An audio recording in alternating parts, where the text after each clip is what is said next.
kasi ang kailangan niya. Utangin kita. Kahit ano pang terms ang gusto mo. Coaching? Tumingin ka ng pera sa akin.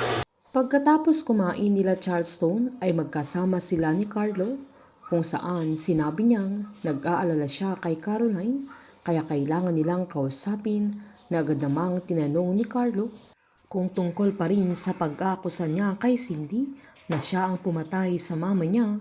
Sabay na sambit niyang nakita ni Caroline yung tungkol sa weapon na ginamit sa pagpatay sa mama niya na walang kaalam-alam si Carlo na isa sa mga hawak niyang kutsilyo ang ginamit sa pagpatay kay Divine dahil ang akala nila ay kitchen knife ang weapon na ginamit ng killer. Giniit ni Charleston na naiimpluwensyahan na ni Bingo ang kapatid nila kaya sinaad ni Carlo na pati ang aya nila ay hindi na nakikinig si Caroline na agad siyang sinabihan ng aya niya na kailangan nilang bantayan ang kapatid nila at sinisi niya lahat kay Bingo kung bakit nagkakaganon ang dalaga na sinabihan pa niya si Carlo na kausapin niya si Caroline dahil baka sakaling makinig siya sa kanya dahil pareho silang hindi anak ni Cindy na ganamang pumayag si Carlo.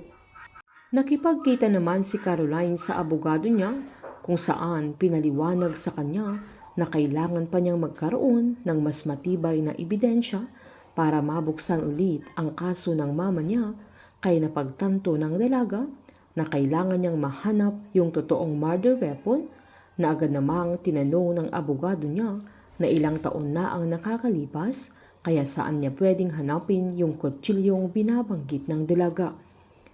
Giniit ni Caroline na kung makakausap niya mismo yung nag-declare na suicide yung nangyari ay maaaring makatulong yun sa kanya. Masayang sinabi ng abogado niya na noong huling nag-usap sila ay may direksyon na ang ginagawa niyang pag-iimbestiga. Habang nagulat naman si Sherwin nang pumasok siya sa office niya ay andoon si Bettina kaya agad niyang tinanong kung may dapat ba silang pag-usapan na nagulat siya nang tanungin ni Bettina kung sino yung babaeng kinatagpo niya sa Gentle Kitchen. Galit na tinanong ni Sherwin kung sinusundan siya ni Bettina na agad namang tumanggi ang dalaga pero pinamukha ni Sherwin na hindi siya maniniwala sa mga palusot niya na pwede naman siyang nag-hi sa kanya kung hindi siya pinag-iisipan ng masama na sinumbat pa niyang papaano pa siya magtitiwala kay Bettina na binalik sa kanya ng dalaga na siya dapat ang nagtatanong sa kanya ng ganon. Giniit naman ni Sherwin na madami pa siyang trabaho na wala siyang panahon para sa mga drama ni Bettina. Palabang sinabi ng dalaga na hindi pa sila tapos sabay umalis na ito. Walang kaalam-alam si Sherwin na noong nagkita sila ni Annie ay sinundan siya ng dalaga.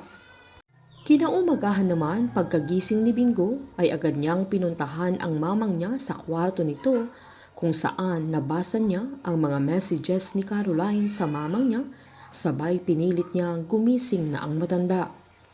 Nagulat si Lola Nene nang imulat niya ang mga mata niya ay wala na siyang makita na kinapakapapa niya si Bingo habang nagbabasa ito ng mga message ng dalaga.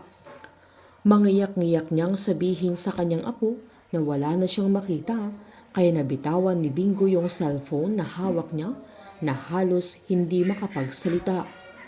Humahagulgol naman ang mamang niya habang sinasabing wala na siyang makita na sinita pa siya ng binata na huwag siyang magbibiro ng ganun pero nang mapagtanto niyang tuluyan nang nabulag ang mamang niya ay pasigaw niyang tinawag ang papi niya. Sinubukan pang pakalmahin ni Lola Nene si Bingo na sinabi niyang okay lang sa kanya dahil nakita naman na niya ang mundo at sapat na yun sa kanya. Hindi napigilang humagulgol ni Bingo sa tuluyang pagkabulag ng mamang niya na niyakap niya ito ng napakahigpit habang umiiyak naman si Monching na maging siya ay hindi niya alam ang gagawin niya. Nangako si Bingo na ipapagamot niya ang mamang niya at nang dinala nila sa hospital ay kailangan pa nilang magantay kung may magiging donor na mas kinadismaya ng binata.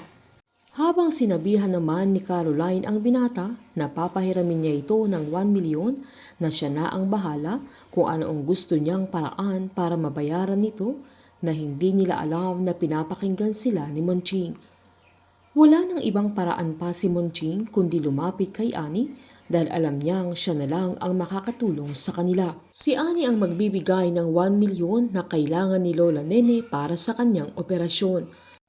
Magagalit naman si Bingo sa papi niya dahil sa paglapit niya kay Annie.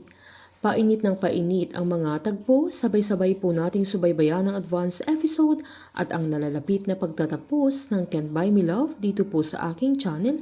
Patuloy lamang pong manood at mag-subscribe para ma-update po kayo sa mga susunod na episode. Marami pong salamat.